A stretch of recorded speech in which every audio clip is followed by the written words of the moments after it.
McCRAY, what do you say? Off we go into the wild blue yonder, flying high into the sky. I wish I knew the rest of that. That's a rising song. There's always like planes and jets and stuff and revelry and stuff going on in there in that song. Yeah, it's a little military song. Yeah, Flying high into the sky. not your type. We go. Huh? Well, it sounds like a. It's not other than the fact it sounds like a song in a musical. I'm not a real big military guy. I don't remember where it came from. I guess I'd have to Google it. Here we go into the wild blue yonder. Yeah, yeah. I guess is going to be there shortly. He's a Okay. short guest. Did you say he's a short guest? Well, he's going to be there shortly. I hope he can stay longly. So he's wearing shorts. Well, we probably won't be able to see. Depends on how big wide a screen is, I guess, or how I was just watching this guy, Christopher Bledsoe. Remember I talked about him? junior. Yeah, No, just as Christopher Bledsoe Sr. He's a guy who had this UFO encounter in the 2009 or something. And he's friends with CIA. He's friends with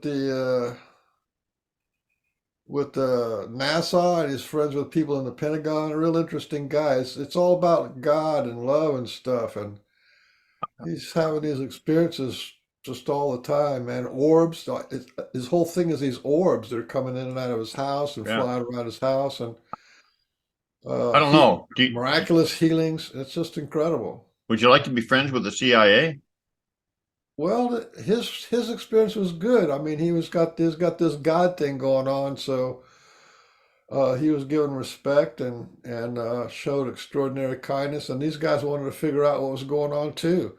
Those guys, there's a lot of those people in those, in those big organizations. They want to know what's going on. The white hats, you could call them the white Yeah, hats. yeah. I guess, but it depends on what they want to know what's going on for. Well, for him, it was all about God, and as that's kind of they went to that. They had to come to the same conclusion in order to understand what he was Yeah. doing. I think I messaged him before. I'm not sure if he got back to me or whatever. Do you know him personally? We should try to get him on the show for sure. Well, I was thinking that, there's these three pillars of the Team Inside Out, which is um, the near-death experience, which is the God and the Godhead and all that kind of stuff. Then Yeah, there's the UFO people, right?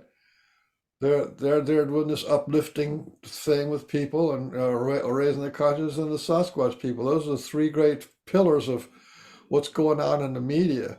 There's a lot more going on. There's like all the people who are doing ayahuasca, all the people who are doing shamanic journeys, and all the people who are doing psychic healing, and all the people who are doing quantum hypnosis to help elevate people. And so there's a whole lot more going on. But in terms of the pillars of what's going on YouTube and in our consciousness, these three main phenomena. And what you were talking about is how the Sasquatch give results similar to a near-death experience, right?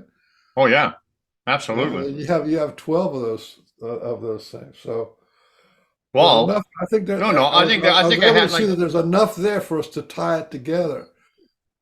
I think I had like 33 or 34 examples. I thought you just had 12. No, let me look. I'll have to read them on the air one day. Probably not today with our guest, but sometime when we just have our own show or we're bored, we got nothing to do. I got yeah, 33. Yeah, that's cool. And I could probably come up with some more too if I worked at it, but You made a video of you read it on a video, right? yeah. But the thing is, you were talking about each one of those things, so it made it like a half hour long or something. Yeah, exactly. Well, that's okay for that video, but if you're going to do a video on air like what we're talking about, it'd be better just to read them. Ba ba ba ba ba ba Oh ba. yeah, yeah, yeah, yeah. Absolutely. BMR. Bigfoot, Michigan. Michigan rub.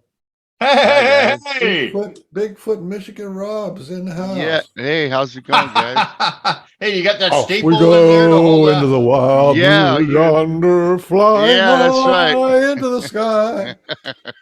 Yeah, we like to sing and stuff sometimes, Rob. So See that? if you just feel like bursting into song, you know. Well, maybe I shall.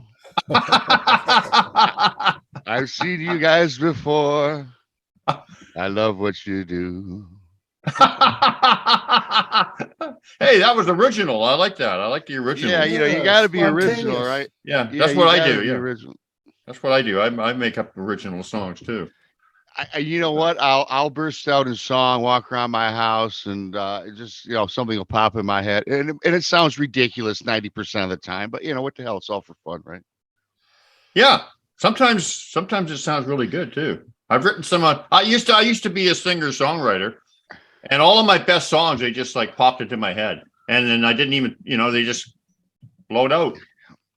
Yeah, I find that impromptu and being thinking on your feet is almost the best. If you sit down, you got to think and bust your brain a lot of times. If you want to write a song or something, as an Yeah, example, it usually yeah, doesn't work out until it's spontaneity, right?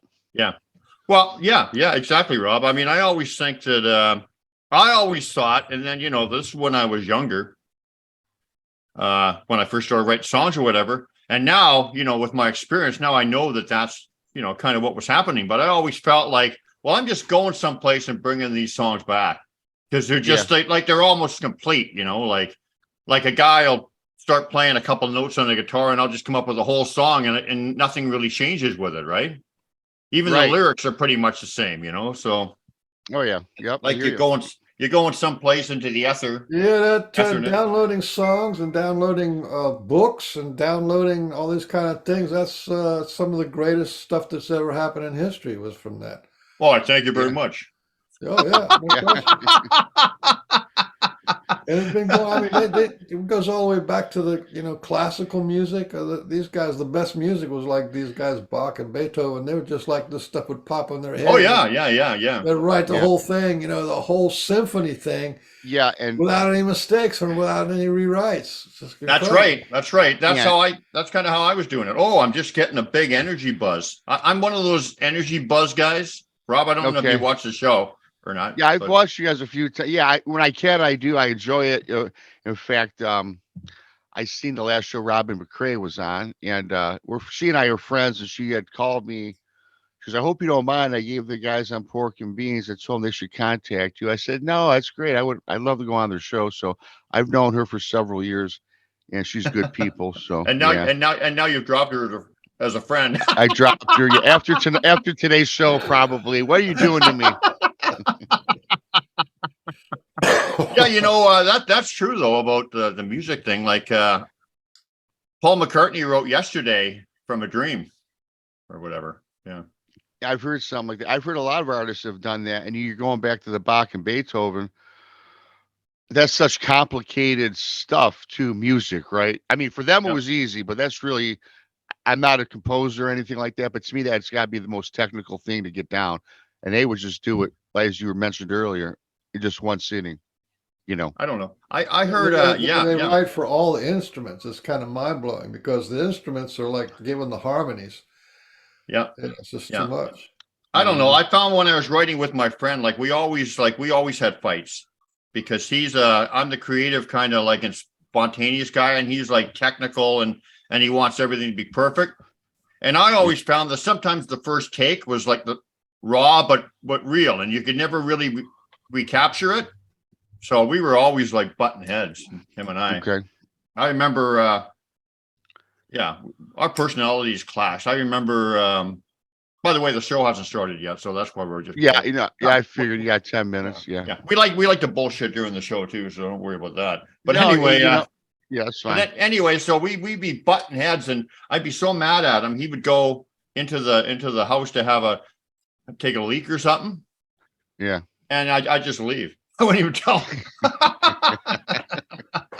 And not see him for 2 years. Right. That's why it took us so long to write our musical that we did, but whatever. Yeah. I do some writing. I I do got some somebody writing. at my front door. I Go found ahead. out. I do some writing myself. I do some I research stuff and do writing. So I write for a couple freelance for a couple guys like Steve Stockton. I don't know if you know him. He does the missing persons. And then I do some of my own basics. And I find that if I'm just want to come up with a story, I can sit back at the keyboard and I just start typing and I can come up with something in a half hour, which is, pretty good just for my own personal use. But now when you got to sit and think and research a lot of different things, it's so much harder. So I've always been kind of talented that way, I guess. And I like it. I'm pretty creative, Yeah. much like you were saying about yourself. So I think I love it. So Well, and plus there's the other thing that if you, I guess you've heard the show enough to know that we kind of have a relationship with Sasquatch. Like we yeah, look at them as, we don't look at them as monsters, although there's good ones and bad ones like any people. yeah. Oh, for sure. But the ones I deal with are like, they're just amazing. I trust them more than I would trust humans. But when I'm doing my writing or whatever, when I wrote my book and the new one I'm working on, they're right. They're just basically writing it with me, right? Yeah, for sure. Yeah. And and I believe now when we start the show, I'll tell my encounter how I got involved with all this. I'll do all Oh this yeah, during the yeah. show. We're gonna ask you all But what that. I'll do, Absolutely. but what I'm going to do is I just wanted to preface it for you guys because when I first got into this, I was not a fan of Bigfoot. Sasquatch. Today, that was 5 years ago. I thought it was a monster. So when I start saying it, just let me roll with it because I Oh know yeah. they're not. It's just the evolution of me over the last 5 years. And Yeah, just keep it real, man. That's all you got to do. yeah, and Hey, but yeah, because my opinions, man, they go up and down, and I'm pretty steadfast on what I believe today. But just an amazing journey. It's really, well, we all I want to can hear all say. about it. Yeah, and just be honest about it. Yeah, I mean, Yeah, yeah, it's cool. yeah. Yeah, We like to represent. We like to represent them in a good light, but it looks like yeah, you've gone through an evolution. yeah, for sure. So we want to Like hear night, that for sure. yeah, like night and day, really for me. Yeah.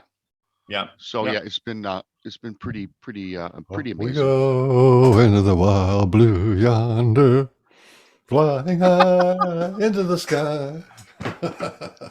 Yeah. I So it always looks see like like rockets and shit flying off into the air when I hear that song, isn't that? that's what I was just thinking. Memorial weekend, Labor Day weekend. That just boom, the flag. So I see we got about 5 minutes. I got to go run and do something right quick. Take me about 2 minutes, and I'll be right back. You got her. All right, thanks.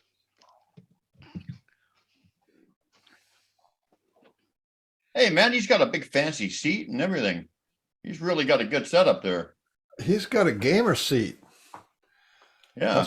That's like a gamer seat for the people who Yeah. are serious about being in front of a Yeah. computer.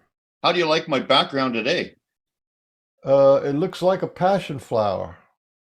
Yeah, it's taken in at a place called Mike Lake up in my area.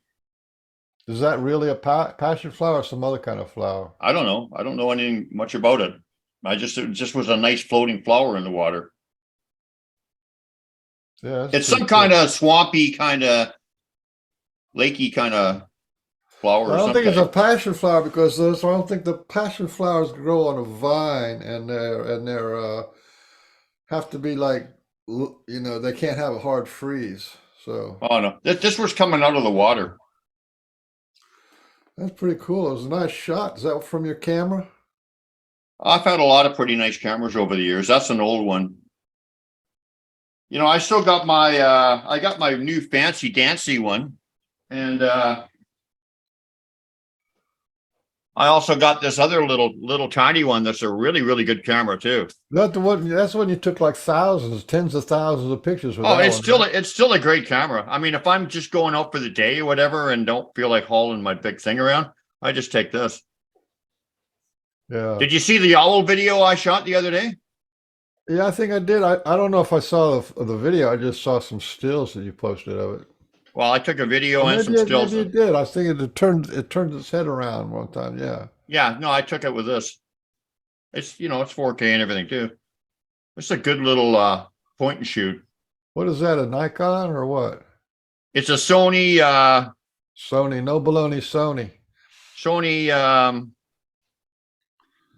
RX 100 Mark IV. Yeah. Was that an extra $500 to have the Mark IV on there? I don't know, but I paid like $1,600 for it Holy crap! just for You just this. used to pay. You just used to pay. You used to paying that 4-digit kind of money for your cameras. I got a lot of money. So no, I'm just joking. No, I like I'm really into like good quality pictures or whatever. Like I don't know, it's just my thing. I like good quality pictures. Well, yeah. Well, I was like an amateur photographer for a while. I didn't have like a $1,500 camera. I had like a Canon, whatever the entry level Canon was. It was a really good camera though. It worked out okay. Yeah, yeah. I've seen some of your pictures. They look pretty nice. Now I got another Sony A7 IV. I'm big on the number 4, I guess. Yeah, it's extra $500 for that A4. So it says 4 on it somewhere. It's probably. I think I'm going to get the show started while he's gone, and then it'll be seamless. Ask everybody to join a group and hit subscribe and buy Right at your the book. beginning? Yeah, hey, this is a Pork and Bean show. We want you to be indentured service to us. Oh, okay. Is that how you do it? All right. Yeah, you beg them to be a slave. Oh, No, you just ask them, we give to you, and then you guilt them. You must give to us a subscription and comments and likes and all the internet protocols. all right. I like that. You know what? We still need to get that. We still need to get our what do you call it? Our mission statement nailed down. Every time we come up with a mission statement, it's kind of variations on a theme, and we need to read it. Okay. I can work on that. Mission statement because that's a nice opening. We're the Pork and Bean Show, and our mission statement is to be nice to Sasquatch, or we're gonna scowl at you. No, that's not it. That's not it. But it's something close to that.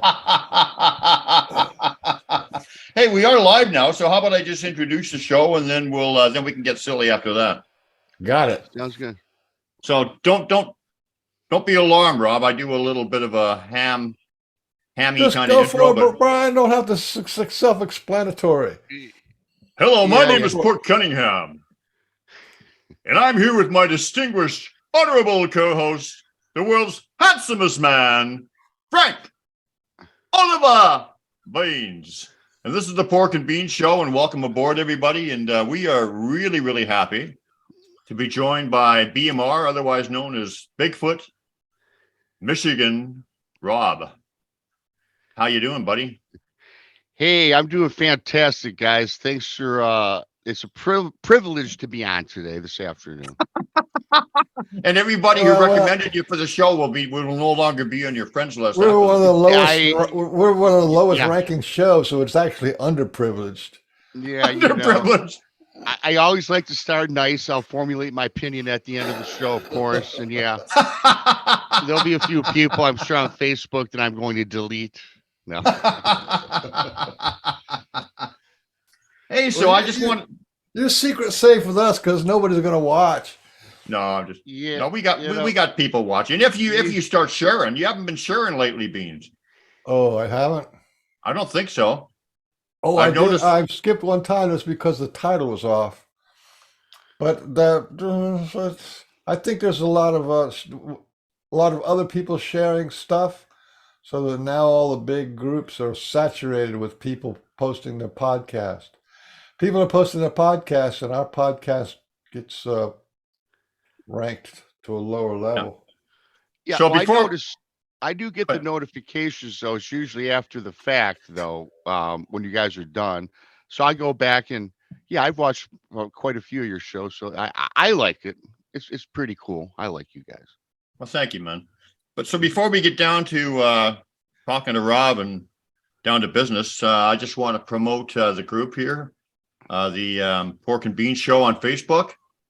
So please, everybody, subscribe Join the and group, Pork and Bean yeah, join the Show. group. We're all real friendly, and nobody gets judged for their opinion or whatever. We're, so you can pretty well. We've had a lot of experiences, so you can share any of them, and we won't judge you. That's for sure. It's kind of a safe place to hang out and to share. And also my YouTube channel, Sasquatch BC, the true story / the Pork and Bean Show. And I've got every episode of our show on there and a bunch of other stuff, teachings from the Sasquatch, videos, horsing around, stuff like that. You'll So never thank find you. another channel that has the depth of information that we got. Well, according to us. Yeah, right.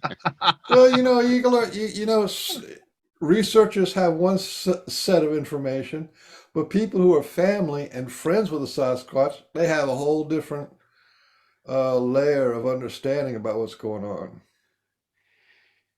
I think that's a great word, layers, right? Depending on your situation and how we were talking backstage about evolving with this whole process. For those of us that I'm not a believer today, I'm a knower today. I believed as a young kid, but then after what happened to me, I know that there's something out there. So Yeah. I just wanted to say I watched one of your shows. I guess it was the one with Stephen Hill. We just okay, actually had him on just like about a week yeah, ago.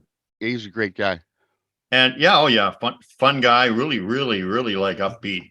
But anyway, He's got a good I vibe about him. That's the thing. Huh? oh yeah. I noticed they were talking about all these conferences and whatever that you wanted to go to, and you could only make, I think, one or something this year. Yes. But what I really liked and made me chuckle and struck me is when you were saying, about your football pool.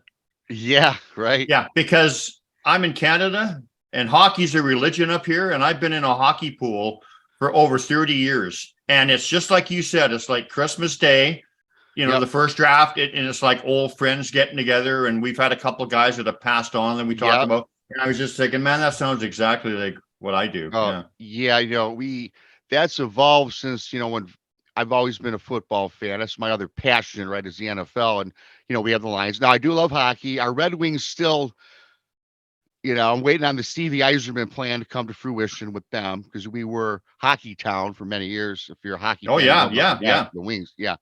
So I do love hockey as well. Our Tigers stink. The Lions will be good. But yeah, going back to the fantasy football, we've been doing that. All of us guys have been together for 28 years doing this. All of us from high school, some of us from college. Two of our friends have passed during that time. So it's kind of it's not only a day of fun, where we do the draft and get our teams together, but we also remember our two fallen friends that, were taken way too early. So it's a mixture of, a spiritual thing, a fun thing.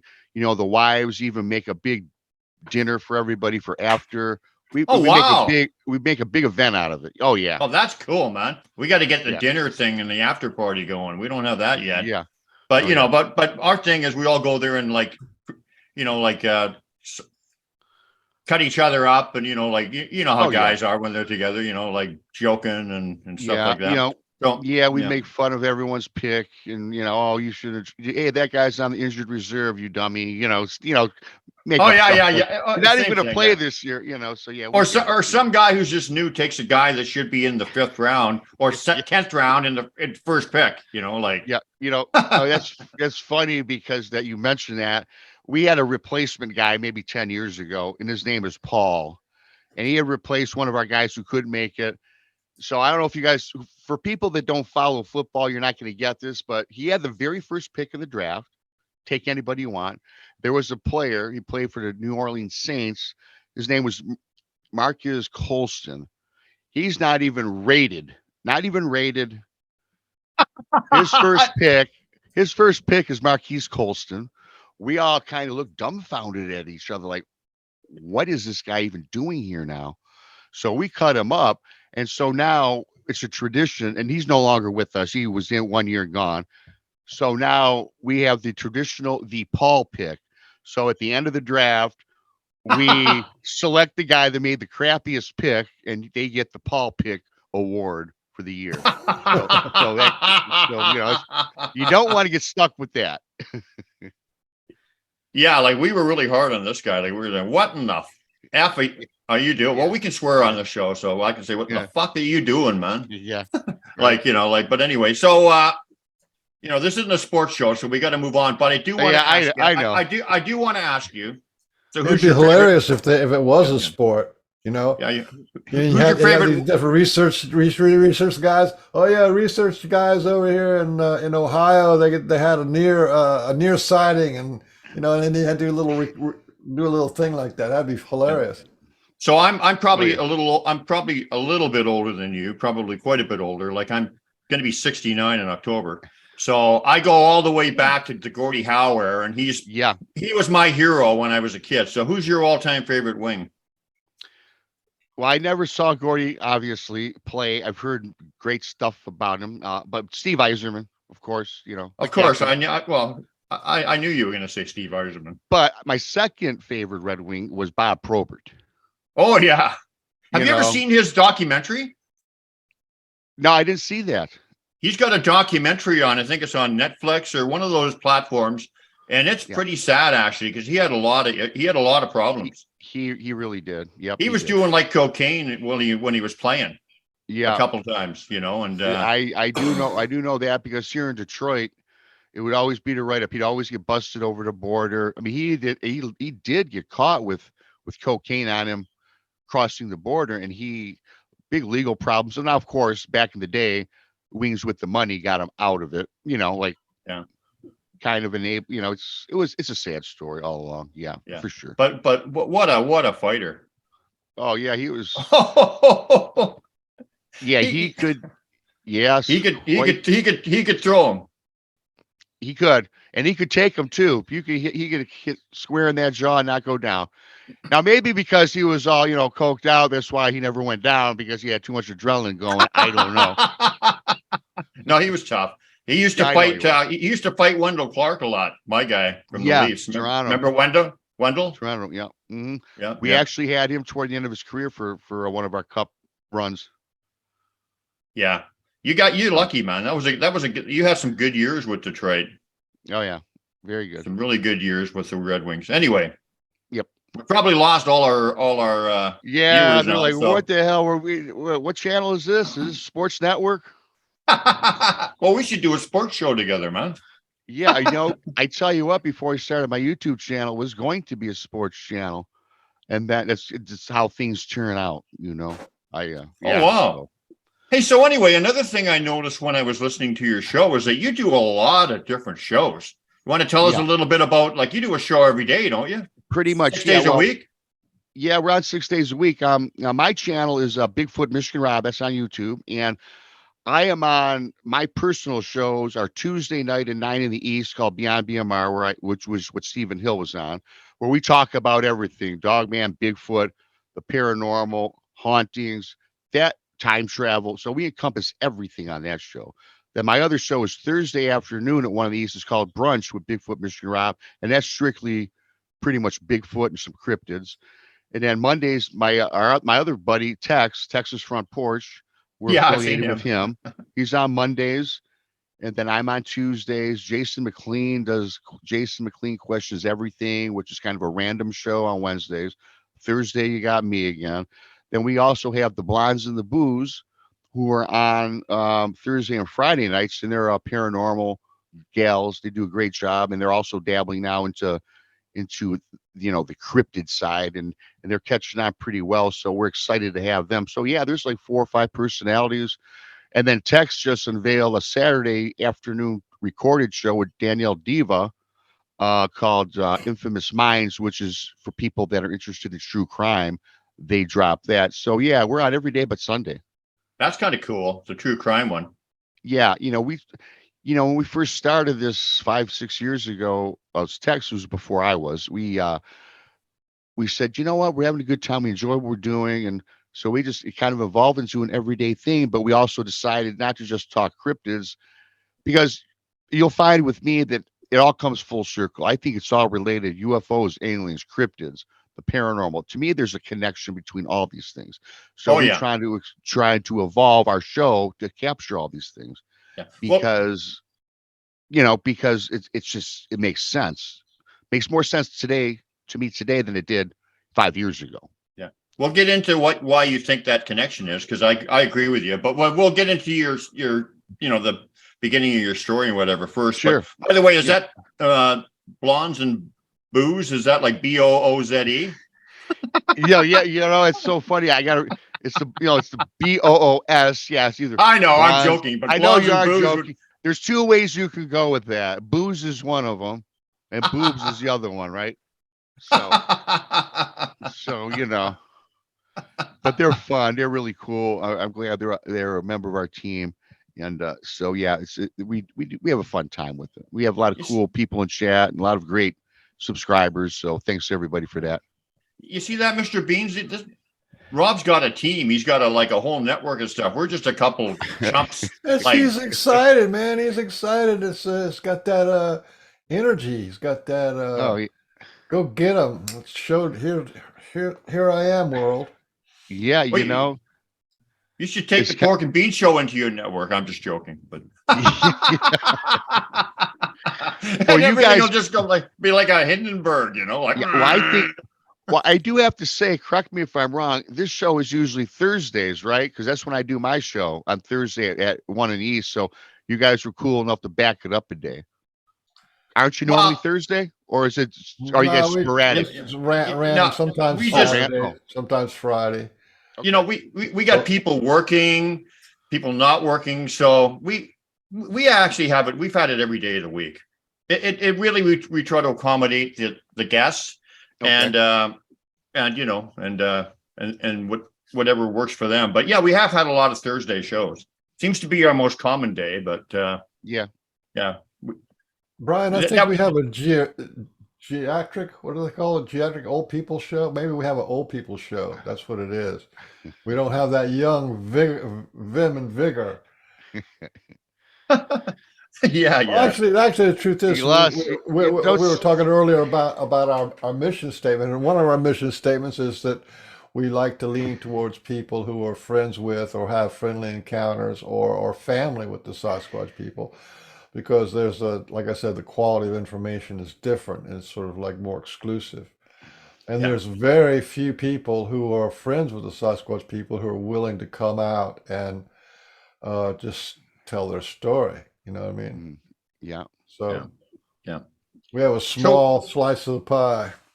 Yeah, but it's an important slice. I mean, I think that personally, I think it's important with the relationship that I have with them to repay them and to speak, and to speak of them in a positive light, because they've been nothing but amazing to me. I mean, as teachers, as friends, as they've even rescued me out of the woods before. I mean, stuff like that. So it's just, I can't represent them in any other way. But anyway, let's get into your story. How you the birth of Bigfoot Michigan Rob. So how did the Sasquatch or journey start with you? Yeah, it started with me back in 2018, June 15th. I just remember the date to this day. And it's funny how you mentioned the birth of Bigfoot Michigan Rob. Really briefly, how that channel started was my mom and dad didn't name me Bigfoot Michigan Rob, by the way. No. Yeah, no, they didn't. When I had to put my story out there, and I knew nothing about YouTube as far as channels or chat rooms or shows. I just used it. I just use it to watch music videos, you guys, to be honest. I don't use it for anything else. But after I had an encounter, people were saying, you got to get your story out there because it's going to help you, yada, yada. So I had to figure out, I had to make a handle to do, I went through all this, knew nothing about even working the computer for this. And so I said, well, hell, what I got to name my handle for YouTube is what? So, well, I saw a Bigfoot. My name's Rob. I live in Michigan. So Bigfoot, Michigan Rob was born, hence the channel, right? So that's kind of how that started. But really, why I got into this was back in, as I said, it was June 15th of 2018, and at the time, my girlfriend Cindy, I surprised her. I wanted to take her fishing. You know, she never fished before, and I'm an outdoorsman type of guy, and I wanted to kind of introduce her to at least fishing. So I surprised her. I rented a cabin in Cadillac, Michigan. We were going to spend the weekend up there. I rented a small little fishing boat, and we proceeded to Cadillac. Now the lake, the initial lake that we went on is called Lake Cadillac, and if you look at this, it's a very sizable lake. There's a lot of infrastructure built around it, a lot of beautiful homes, small businesses, but just a cool little town, right? So we get out on the boat and we started maybe about 11 or 10:30, 11 in the morning, and again, Cindy knows nothing about fishing, so I have to set up the tackle, the bait, and all this. So proceeding on Lake Cadillac, it's about an hour into it, you guys and everybody listening. And we're not catching anything, not even a nibble. I could tell she's already saying, "Oh, this is a lot of fun, Rob." I'm like, "Well, come on. Fishing is all about patience, honey." So we started tooling around Lake Cadillac, and then, of course, again, a sizable lake, and I find this canal. So I said, "Hey, let's go explore through. Let's go through this canal." So this canal opens up to what is now called Lake Mitchell. So there's Lake Cadillac and Lake Mitchell, both sizable lakes. The cool thing about Lake Mitchell is it backs up to the Manistee National Forest. Yes, there are homes surrounding it, a couple parks, but it's not. It's a little more secluded. In fact, we're traveled maybe southwest down to this little cove in this bay, and it was beautiful. Nothing but the forest right there. So I said, "Cool, it's a nice spot where we're gonna, drift along the shoreline. We're about maybe 90 feet out." So I get to tackle and the bait together, and I'm sitting down. She's standing up, kind of looking at the beauty of nature, and so I'm fidgeting with the lures, setting it up, and then she says, "Hey, Rob." I go, "Yeah." She goes, "I think somebody's throwing rocks at the boat." I said, "What rocks?" I look up the shoreline. I see nothing. I said, "No, honey, there's nobody on shore. It's probably maybe it's good because maybe there's some fish jumping around. Maybe we'll get lucky." She goes, okay." Maybe a minute goes by. "Rob, someone's throwing rocks at the boat." And she said a little more abruptly. And I look up. I kind of give her a look. I look. I said, "Look, Cindy, you know, see that shoreline? You see that there's nobody there. And in fact, the forest drops right into the lake. I mean, there's some areas where you could maybe set up a picnic table and stand around, but there was nobody there." I said, "Look, let me just please continue on, then I'll join you and I'll look with you." She goes, "All right, whatever." And I know she's really irritated with me. I'm like, "This is gonna be a long day." For whatever reason, you guys, I look up and I see something falling out of the sky. No kidding, about a rock the size of about a baseball lands maybe 3 feet right in front of our boat, kerplop. I turn to Cindy to apologize, but when I see Cindy, she's staring at this wood line. It was, as I said, June 15th. She already had a great tan going, and she was asphyxiated at the shore. But you guys, that nice tan she had, her body from head to toe, she like turned pale white, like all the blood was drained out of her. And I'm like, "What the hell is she looking at?" And I looked ashore, and yeah, you guys standing there. Now, again, when I tell this story, my opinions throughout the years changed, but I got to tell the story the way I saw it. Right? Yep. I see this creature, and I call it a creature back then. about 9 foot tall. It was covered in reddish brown hair from head to toe. It was standing there, kind of with his arms flanked on its sides, and it looked like a human, but it looked like a human. And I have to say this with respect to people, but he looked like he kind of had Down syndrome look, right? It was a human face, but there was something odd about it. It had like grayish skin. And again, we're 90 feet from shore. I'm getting a very good look at this thing. I'm 90 feet. The chest was like a light gray, kind of matched the face with this beautiful reddish brown hair flowing. I mean, long hair, arms on the side, and the face was odd. The eyes were like offset, and it was just kind of standing, moping around, looking at us. And then all of a sudden, the arms kind of they raised from parallel to the leg, and the arms seemed to extend like another 9 feet. It seems like they were endless. Then all of a sudden, that that Down syndrome humanoid or human looking creature, the jaw just dropped, maybe 6, 8 inches. I mean, it dropped. And when I say drop, you guys, it dropped from like ear to ear. It came down. It was very engaping. It opened its mouth. Now, you guys are probably familiar with that game, Pac-Man. It kind of is how it reminded me of how the boom drops his jaw, exposed his huge and gaping mouth. I mean, you could probably fit two baseball or two softballs in it. It really is how big it was. And I noticed like kind of a set of teeth. There's like two like incisors in the front, kind of like I always say like a German Shepherd type teeth, but bigger. And then on the bottom there's two like little canines that stuck up. But here's the thing: it kind of and his head is hunched down, below the shoulders it seemed. But then it leans back. Now this face, human looking face, the skin was pulls tight. It seemed like the eyes kind of roll back, and all in unison, it bellows, this screech, this yell, and this guttural sound, all in unison without moving that mouth. It just it just roared. It roared across the lake to the boat. It had such a force that I was hit with something. My buddy Duke says he describes it as a sonic boom or a sonic blast. I literally fell backward a little bit. Cindy, you guys, she's like 5'1", 109 pounds. She fell off of the boat. Whoa. Whoa.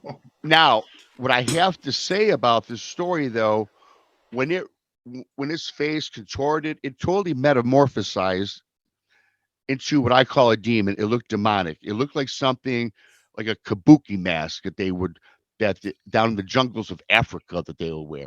It went from day to midnight in an instant.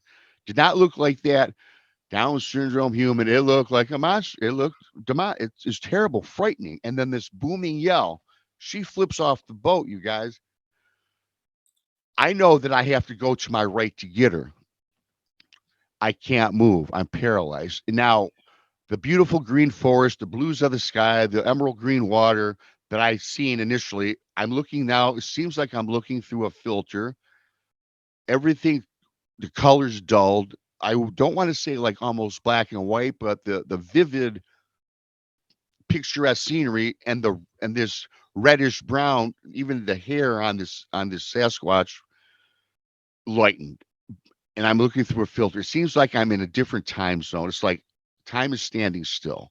So I turn to my right to get her, and I can't. I'm shaking my head. I know that I've got to get her. I snap out of it. The color comes back. I'm no longer paralyzed. I get into the boat. I get her back into the boat. Scariest part of this, not that that was scary enough, I looked to shoreline, and now this being is gone, vanished. We don't know where it's at. We're like the only people here in this cove, not even any boaters around or nothing.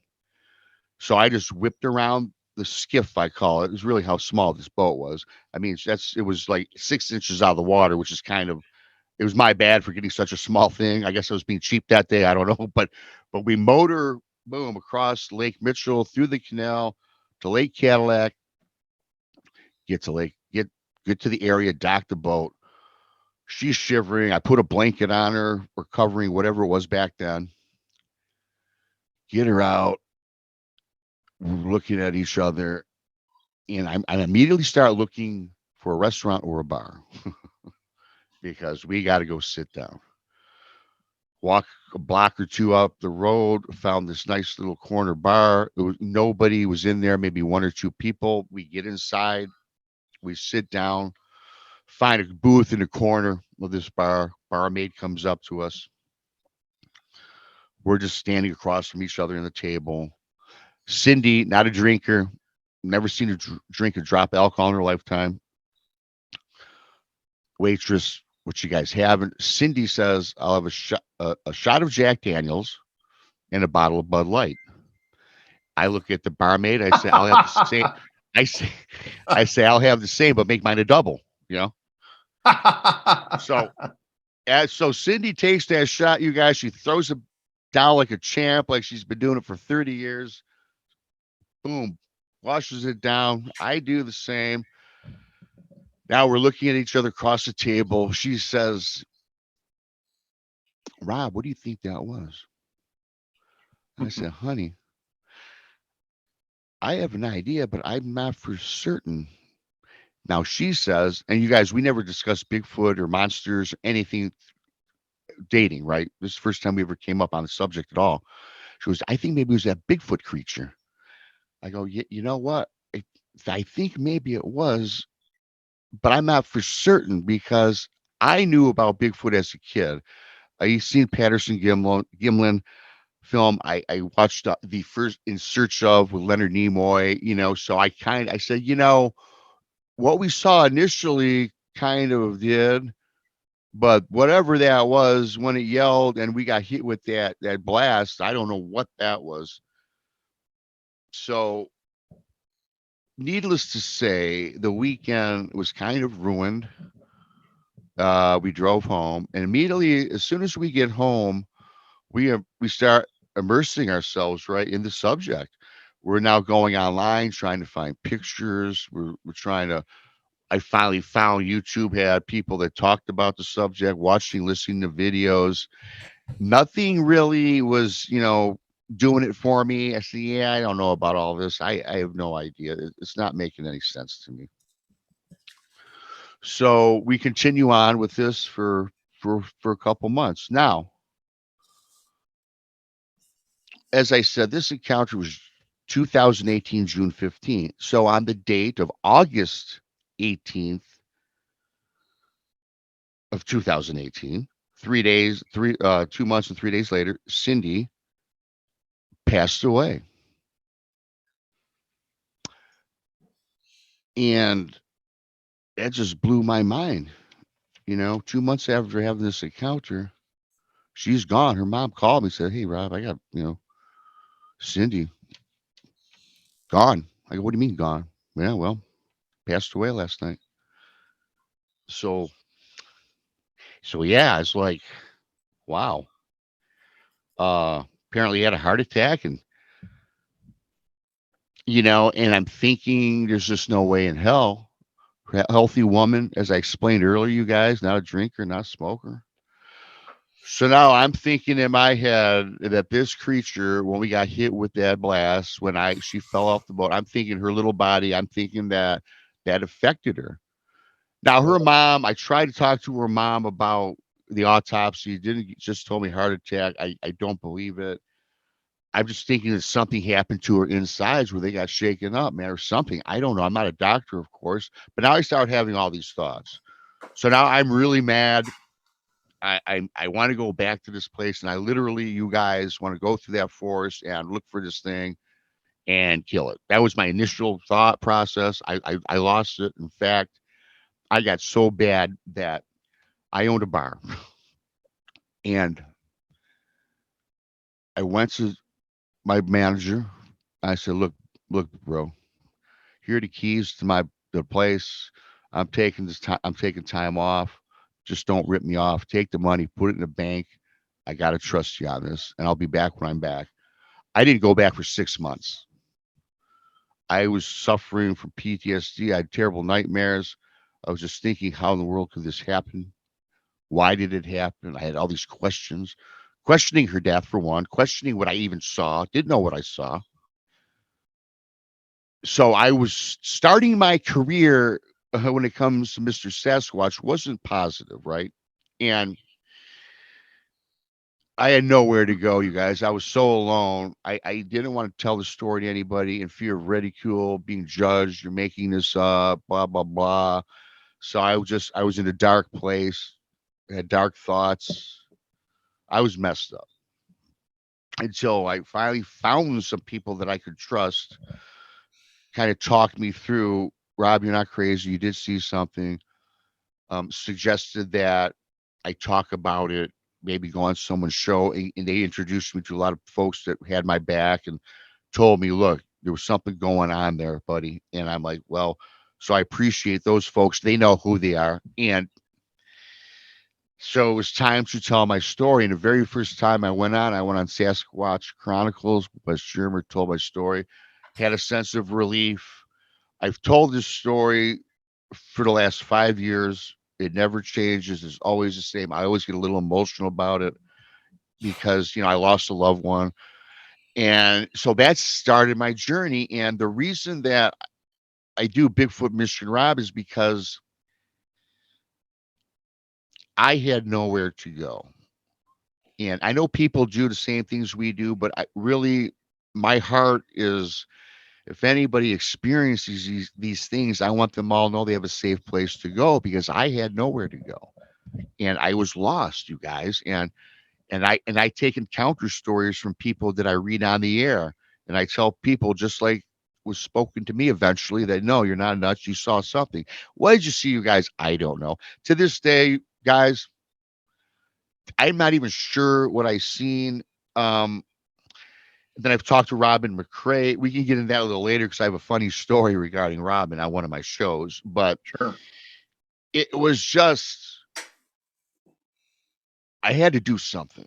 And I felt that maybe this is kind of my calling. Today, I do not believe that the encounter had anything to do with Cindy's death. I think maybe just her time was up, right? But it took me many years to get over that. So for me to doing the Bigfoot Mr. Rob channel it's every day that I do that show, no matter what the subject is, it's therapeutic for me because I need to talk about it to keep my sanity together. Today I'm saying I'm fine, everybody. I'm back to normal, but it's just something I'll never forget, man. And that set me on this path about the mystery behind all this. So, and I believe everybody can have great experiences. Duke Sullivan tells me, Ron, it kind of sucks that your first encounter or experience was such a terrible one. Because throughout the 5 years doing this, I know that there's more positive than good. You communicate, have a great relationship. Robin McCRAY, the same thing. Other people, the same thing. Yeah, I field stories from people that had nightmarish encounters, but they really are far and few and in between.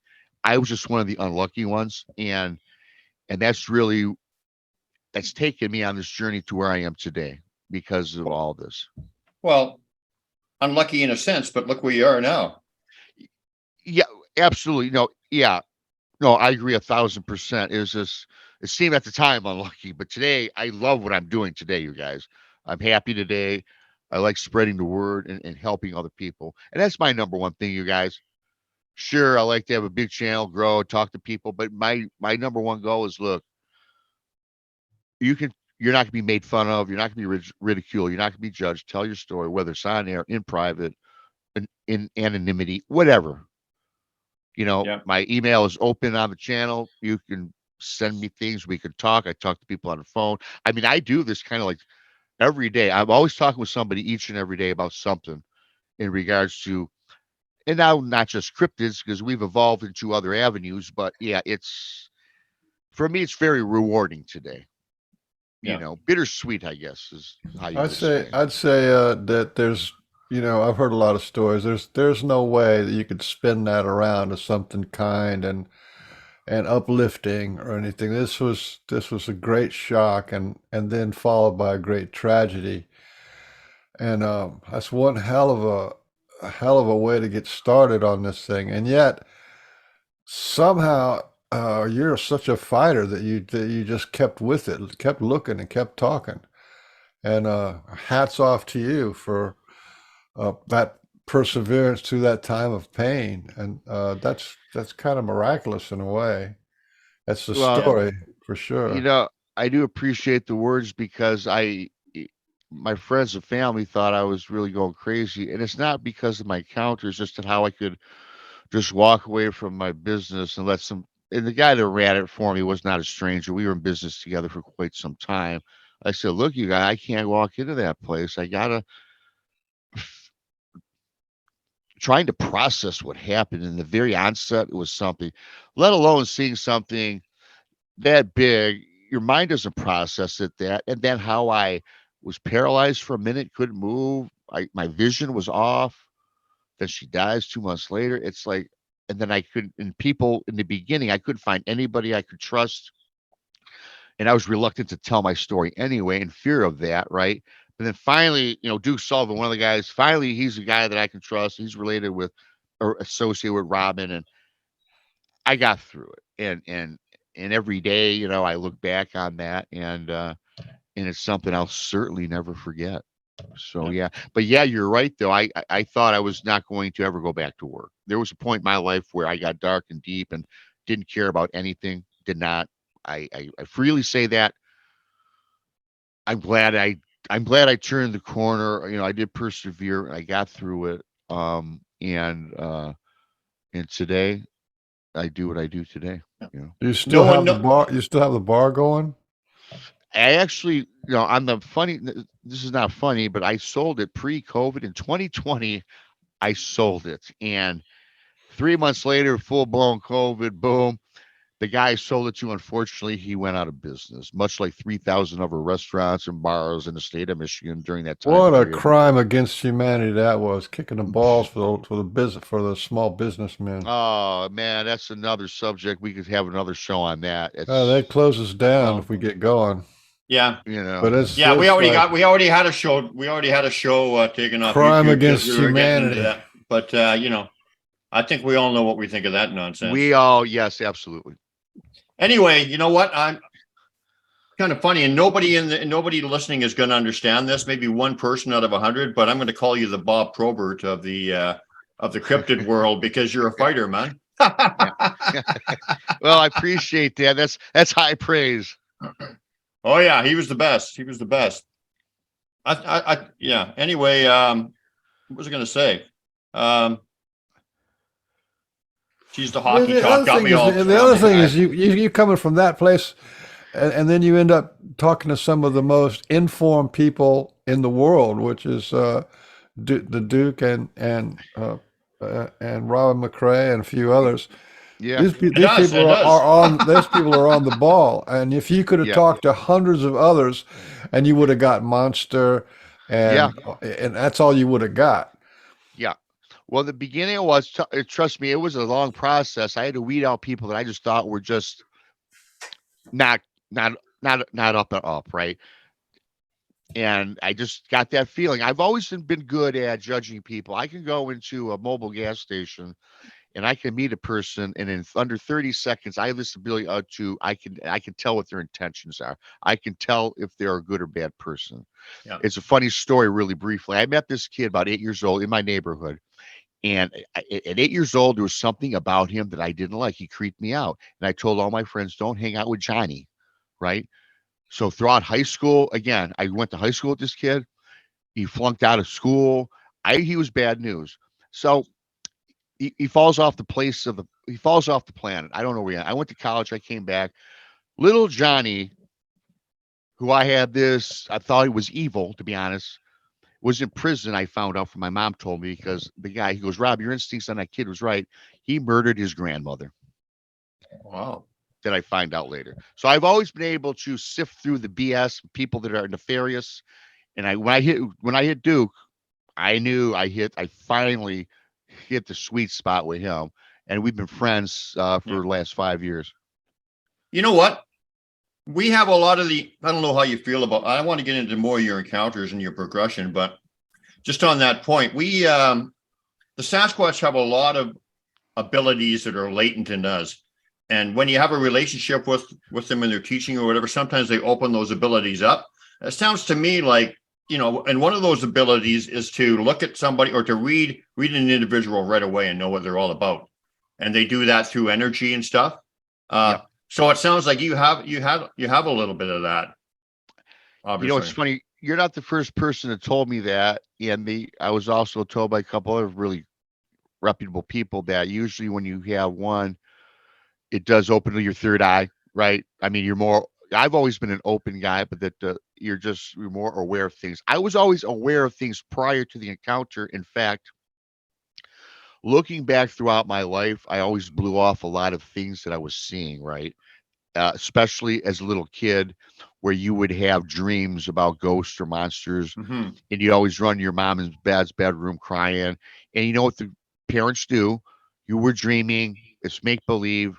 And now, as I've progressed through life, looking back on a lot of these situations, they weren't dreams. Were some of the things I was seeing, especially the ghosty. I've seen a lot of that. But one story that I'd like to get into, how I think my first encounter, though, that I didn't realize that I was about 7 or 8 years old, because me and my parents took me and my brother up in the Upper Peninsula of Michigan, and we went there for 3 years in a row for a 7 day. It was a week for the last 3 years back when I was a kid.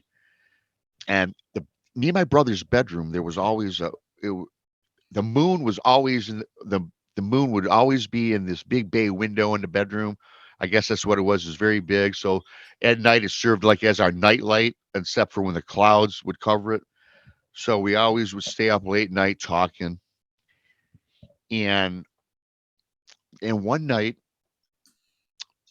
we're in our bunk beds. I'm on the top bunk bed. He's on the bottom, and it's adjacent to the window where you could see it was the moon was shining in. And all of a sudden, we're just kind of talking. We're kind of looking out the window, and all of a sudden, there's something, a big figure walks. It's so big. And this window, you guys, is probably about a 6 foot long by 4 foot wide window. So pretty nice size.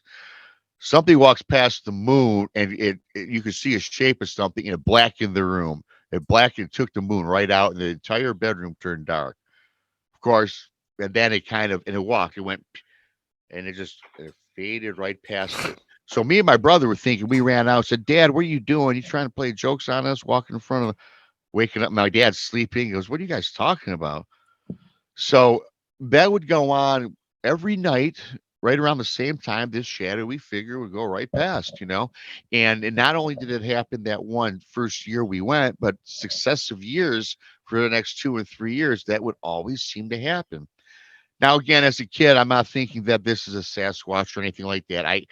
As a kid, I'm much 8 to 11, maybe we were. So your brain isn't processing. We just thought it was just unusual, I guess. But now looking back and talking to, again, some people, that was probably really the first experience I had. Now, if I look back, I think it really was, because the Yeah. Upper Peninsula, you guys, is just loaded with Sasquatch. Yeah. There's another thing to that. What you're saying is the fact that if you're chosen by the Sasquatch, which you obviously are, because you're doing a show on them or whatever. So, I mean, they've had their eye on you for a long time.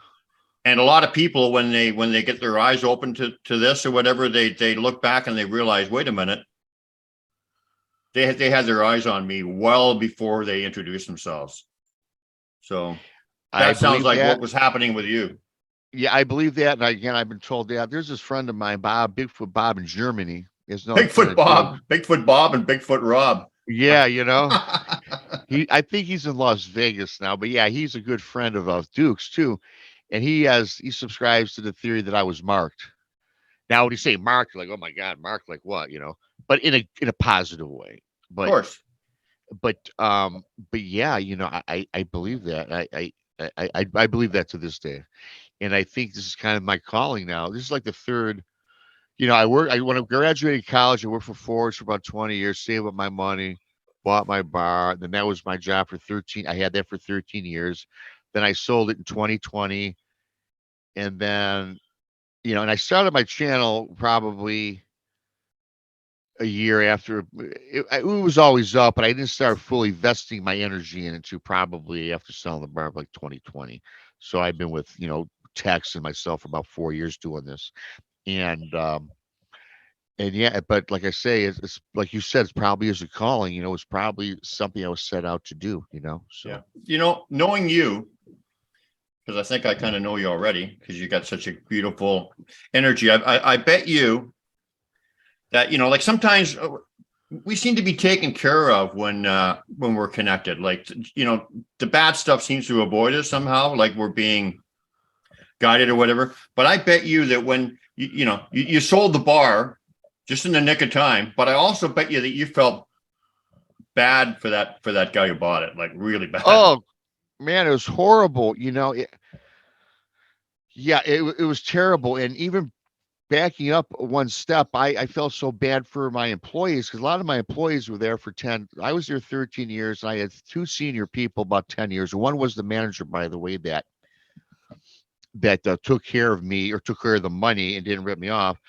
I felt bad about selling it. I don't want to say I had a premonition, you guys, but I felt something was in the air and it was time to move on.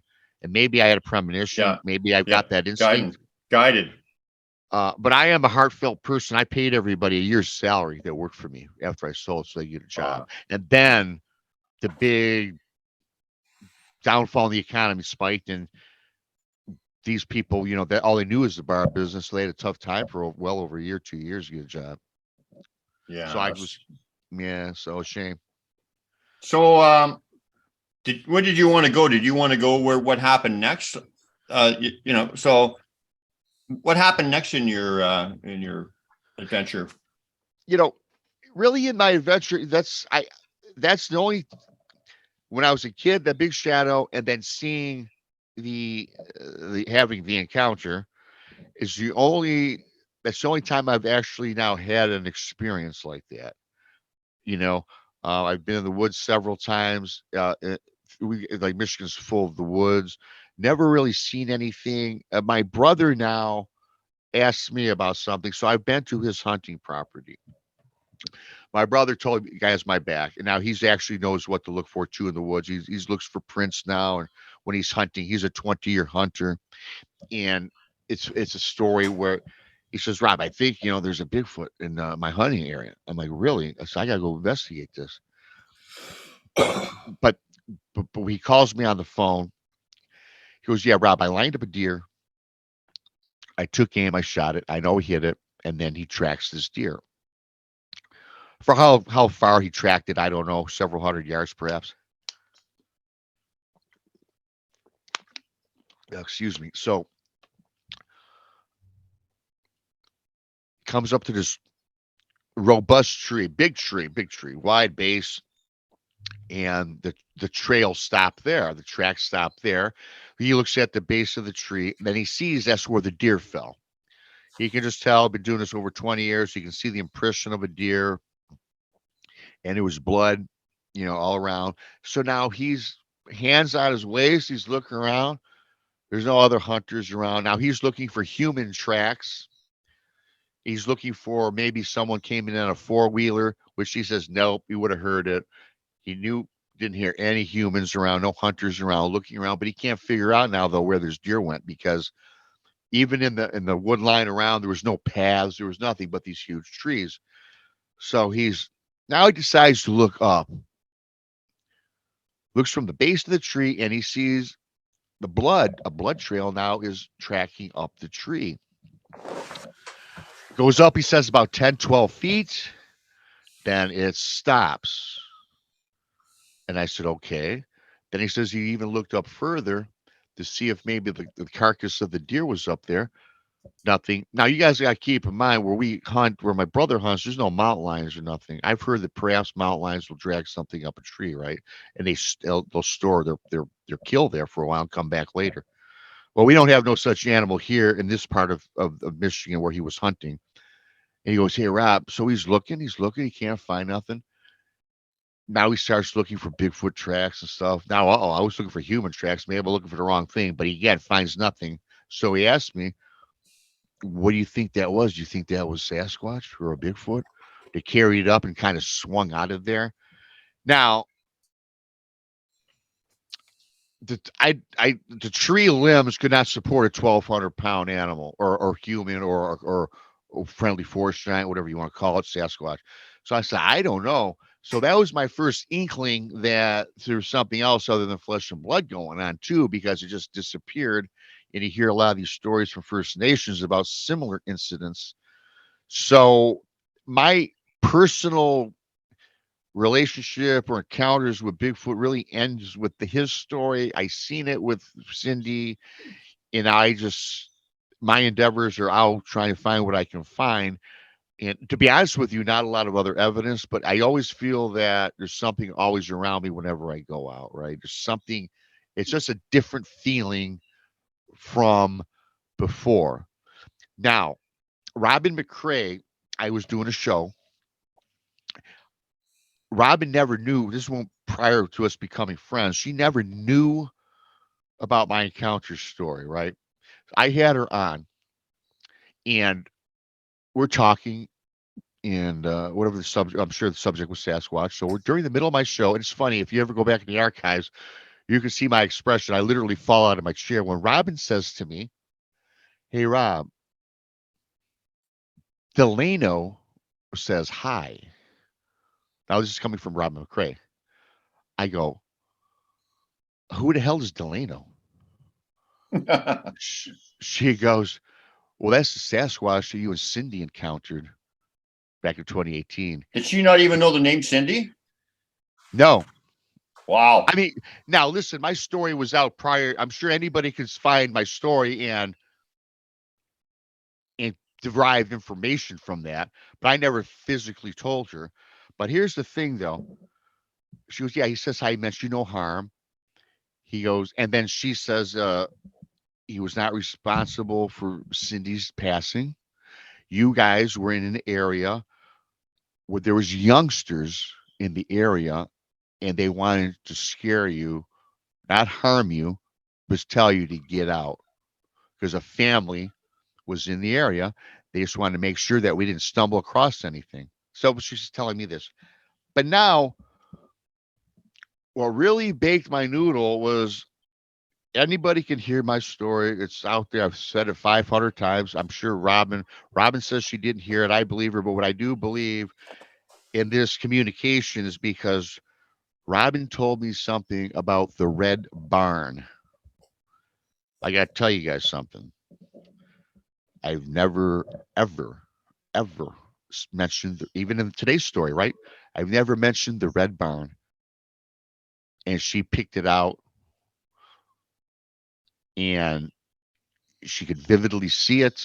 It was not 100 yards from the area where I had the Sasquatch encounter. And I was like, wow. And she told me things, you guys, that I never told anybody, very personal, very private. But this Sasquatch has been now trying to get in communication with me, but she tells me that I'm not letting it in. And then she even said, "You have feelings when you go out in the forest?" I said, "Yeah, I feel differently today than I did ever in my life." She goes, "Well, that's them." I said, "But that was in Cadillac, Michigan, some 3 hours away where I'm at." And then, I'm getting into maybe they travel. And she goes, "Well, maybe it's not even Delano, but the Sasquatch people, as she put it, they know who you are." Yeah. Well, yeah. Oh, yeah. I agree with that. So So did she say that? What did she say? Give any details as to why he or they are trying to get a hold of you or contact yeah, you? she says that they're trying to get into my head and actually communicate to let me personally know they had nothing to do with the experience or primarily with the Cindy, and they kind of wanted, from what she's telling me, is communicate that they meant me no harm. And that was how she left it. And I said, "Well, how do I, and I guess I've had no such communications. I don't know how to do it. I don't have that gift, I guess, right now. But yeah, but I tell you, I that's why when she told me that, 1,000% back her, because there was things she told me that were just right up honest, and nobody knew these things. So yeah, so when it gets reverting back, I believe that people that, like, much like yourself, that have these relationships, I think that they do go on. I think that there's communicative processes with everybody, and everybody's different. I've yet to experience that. Although I will say I always feel like some energy is out there whenever I'm out. But I gotta hand it to you there, just to emphasize when it first dawns on your consciousness that those guys are in contact and looking at you and caring about you or trying to reach you. That's pretty much a life-changing understanding, right? Because there's the world we grew up in, and now all of a sudden you've got these spiritually advanced beings actually having compassion and caring about you for years. We're to talk about years after the event, right? Yeah. So they've been in contact with you for years. That's like a light bulb moment, you know what I mean? Like what? And then you have to kind of construct your understanding around that connectedness that we normal flesh and blood human beings don't really have that connectedness except for maybe with our loved ones. Yeah. I agree 100% with you on that. And I think that there's a connection there. And I can't wait because Robin's supposed to be down in Michigan. So I can't wait to hook up with her and explore this further because it's just so fascinating. And it's sometimes frustrating. Well, a few times because I don't go out. My life situation here is I don't get a chance to research as much as I like because about 7 years ago my father passed away and my mom was alone by herself and I've got a brother but he's always busy at work night every day, so I moved my mom in to take care of her a little bit. Now she's not inept, she can get around, she's got good health, but I just felt bad for her because of my dad. She had no companion and a lot of her friends have since passed, so she lives with me today now, so I just can't drop and go off for a week because I'm one of these guys. When I go out, it's not the weekend warrior, which I respect those people, but to me you got to spend time right in one area and sit there and just it's your intent, right? Whatever your intention is, good thoughts, have the encounter come to you because I believe they show themselves to you. So I can't do that as much as I'd like to, but that's certainly going to be in the future, and I get out as much as I possibly can with that. But I feel something different ever since really 2018. I've always felt differently now. And I could never put my finger on it until it's been explained to me that it has something to do with the Sasquatch, and I believe that today. Well, this thing about inside and outside, right? We're still trained and like to think that the reality is outside, and we have to go outside to find some kind of an experience. That's not the case with Sasquatch. The connection is inside, and Yeah. that connection that you have with the Sasquatch people is why you're sitting in the chair now, and you have these 4 or 5 different shows you do, and why you feel like you have something to add to the conversation, or you have something you want to put the pieces of the puzzle together. That's actually where you are connected to them. Yeah. You know what I'm saying? And Yeah. I'm talking for me too. This is how I'm connected to them, is being on the show and talking about what it's like, what's happening. So I asked Robin to come on because you said you wanted to ask a couple of questions. Well, Hey, hi, Robin. Robin. Actually, I got about 5 minutes, guys, to the airport for the Nebraska conference. And then if you're still on there, I can get back on at the airport. But I just popped out real quick. Well, Okay. Good to see you. Good to see you, Robin. Yeah. Do that. I hope you have a little better connection when you get there. But yeah, do that, and maybe we can get some insight into what was going on with Rob. But I think that you feel changed or whatever because they hit you up with something that you can get instant downloads and stuff from them, like and stuff. So I think that he probably gave you whatever he did that day changed you. The energy that was. Yeah. Okay, I'll Yeah, just yeah. call you guys from the airport because I don't have a good connection. Yeah. Okay. See you later, Robin. Love you guys. Bye. Bye. I thought that would be good. Maybe she could, Yeah. No, She's that's cool. amazing. We've had her on the show a lot, eh? Yeah, no, she is amazing. I always, whenever she goes on somebody's show, I always watch. She's always got great and new, enlightening information.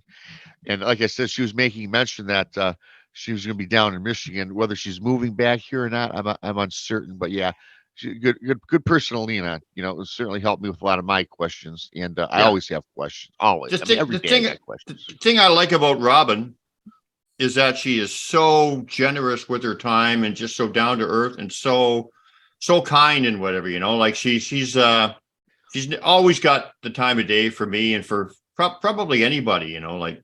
Yeah.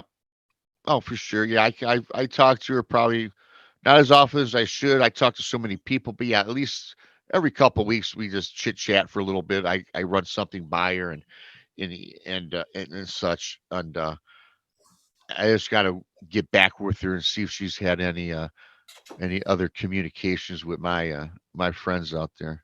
And see, I said friends now, right? Because back 5 years ago they were the enemy, but now it's the friend, right? The Yeah. unknown friend, right?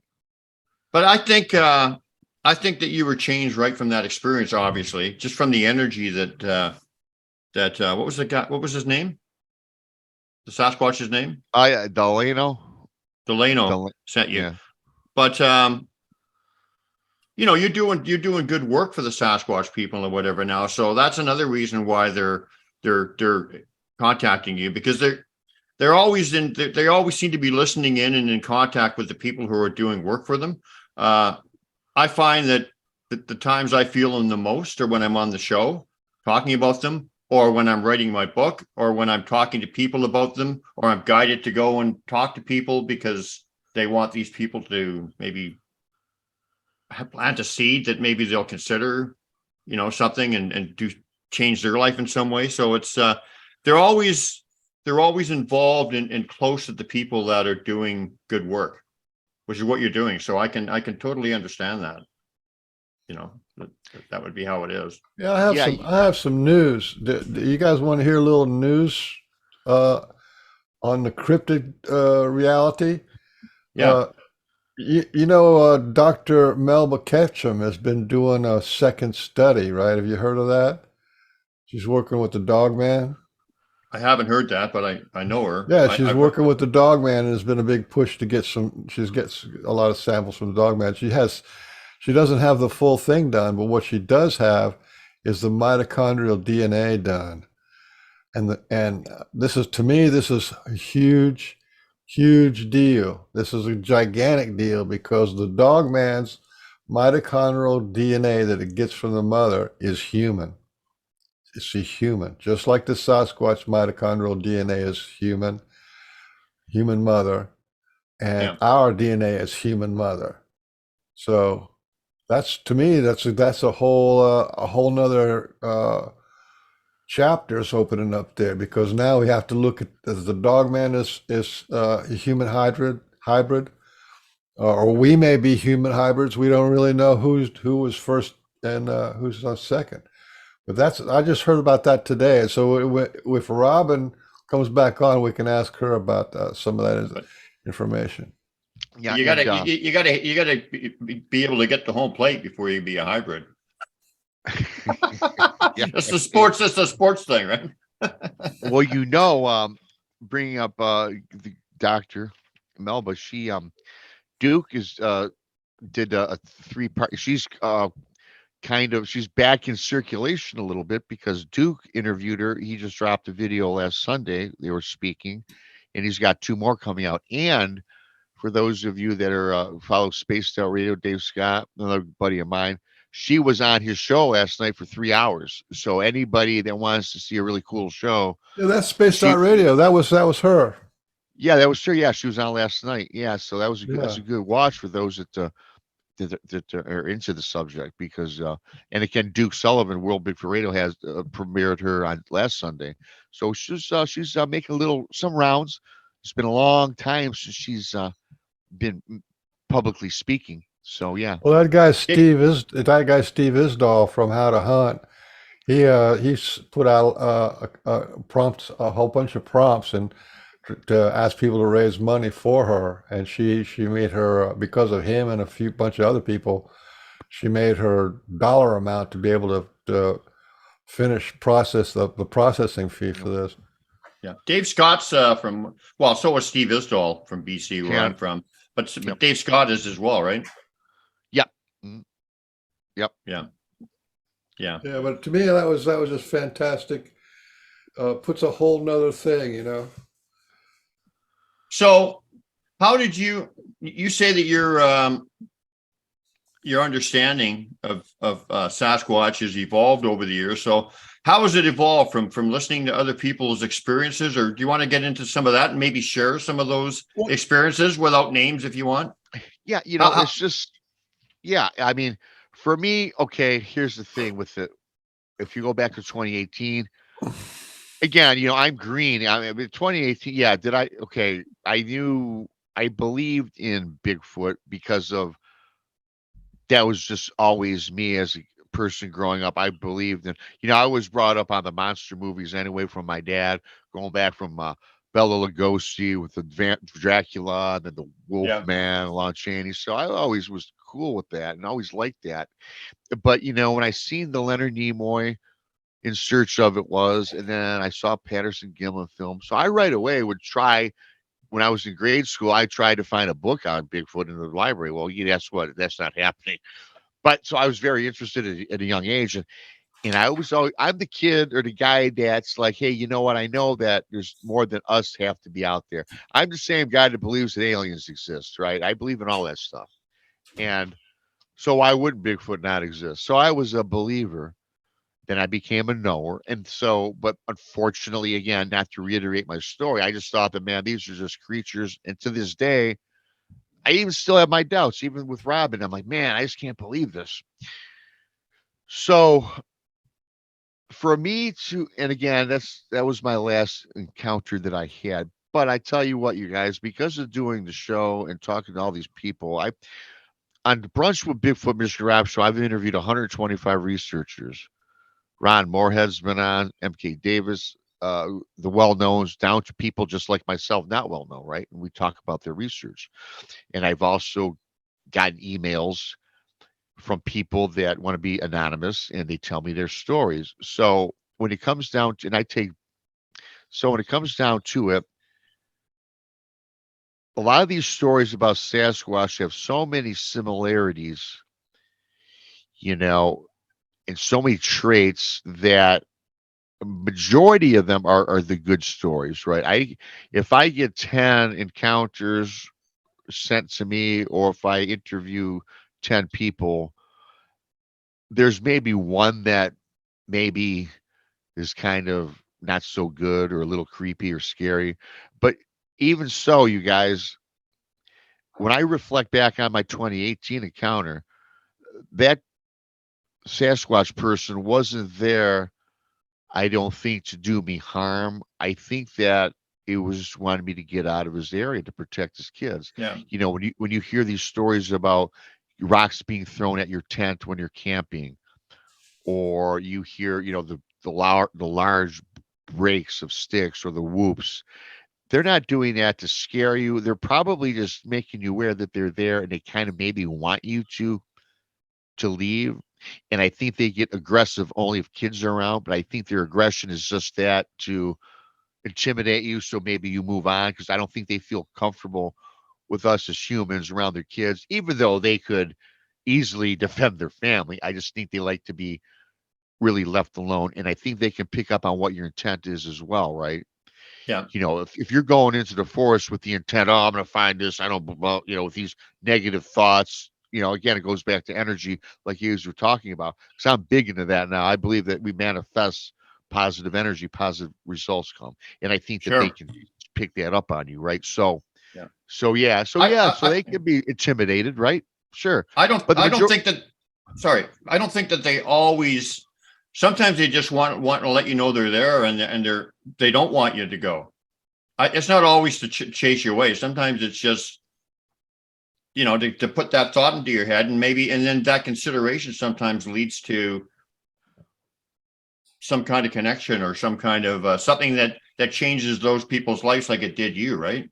Yeah, no, I agree with you 100% too. Yeah, and I don't just mean if they're aggressive or whatever to make you go away, because I am also a believer in this. What I had said earlier, and this is from talking to people and reading up on a lot of these different things, mostly speaking with people in the field. To me, if you go into the woods and let's say you set up your camp on Friday, and let's say you leave Sunday, I think that during that time period, the Sasquatch are watching you, and I think, and a lot of people say about they didn't see anything or experience anything.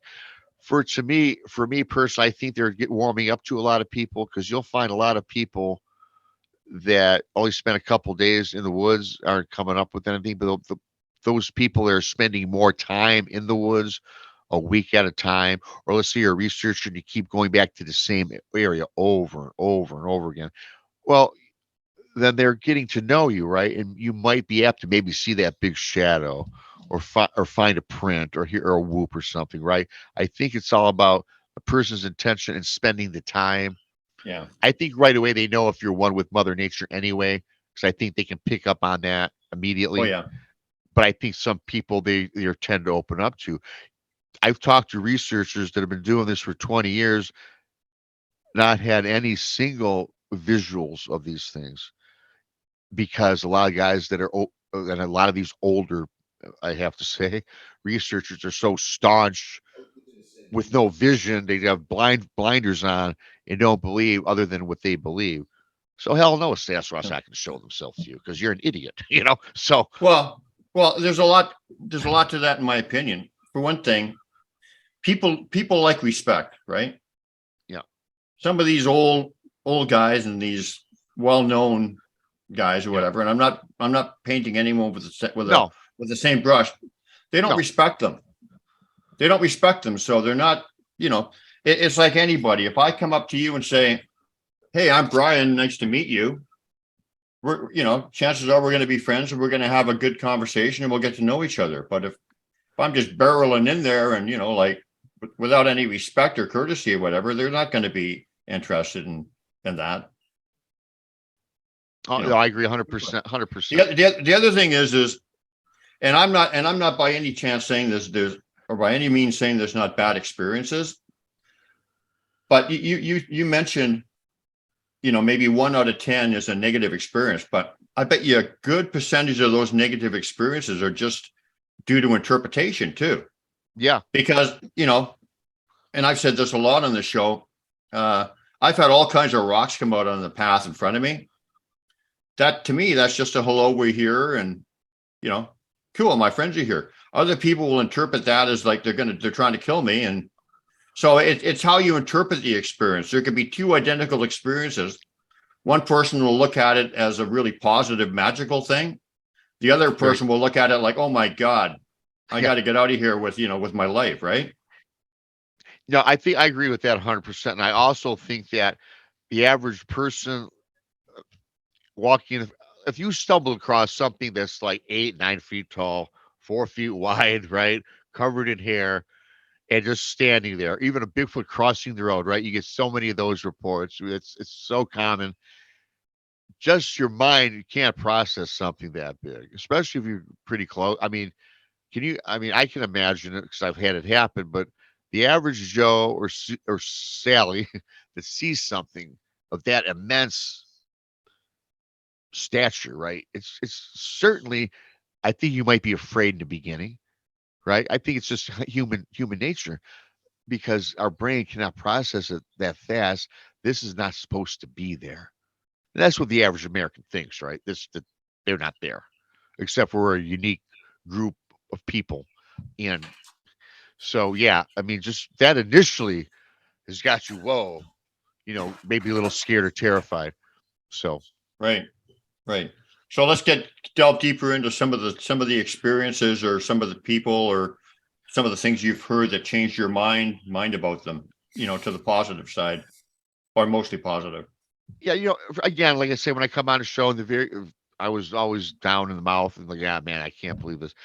It's just, over years, I've been doing my show with Tex and that over there geez, like I said, I got over 125 episodes just on one show, and it's just all the positivity that people tell me. They've always had nothing but good encounters with half of the time, and I got both sides of the coin. You've got your flesh and blood side that's just flesh and blood, and they go out and they do their business, but it's mostly I get from the individuals that not only perceive them perhaps as flesh and blood, but also have that spiritual nature, the people that spend the time, the people that have the relationships ongoing, much like yourselves.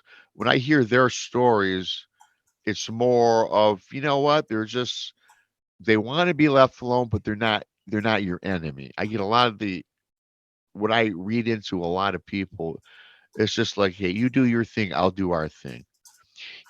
And I hear that more so than ever when I talk with people. So I can't give another thing that's personally happened to me other than I think differently and I feel differently when I'm out there. But all these stories that I have from people that are compassionate with these, they're a compassionate a being, right? Yeah. Hybrid person, whatever terminology you want to use. So certainly over the years, it's outweighed the negativity. Yeah. Like Duke always says, Rob, you had that chip on your shoulder because you had done something that was frightful and compounding with somebody passing that you love. Yeah, of course, I don't blame you.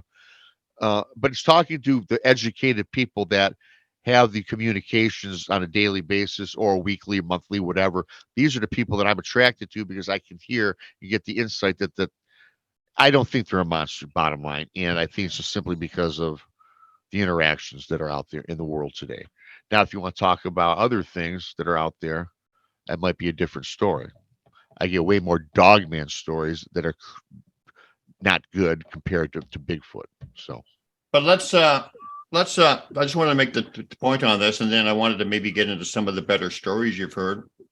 Do you find that the people who are looking at them in a positive light and are maybe not like pursuing them, whatever, have more positive and more intimate experiences with them?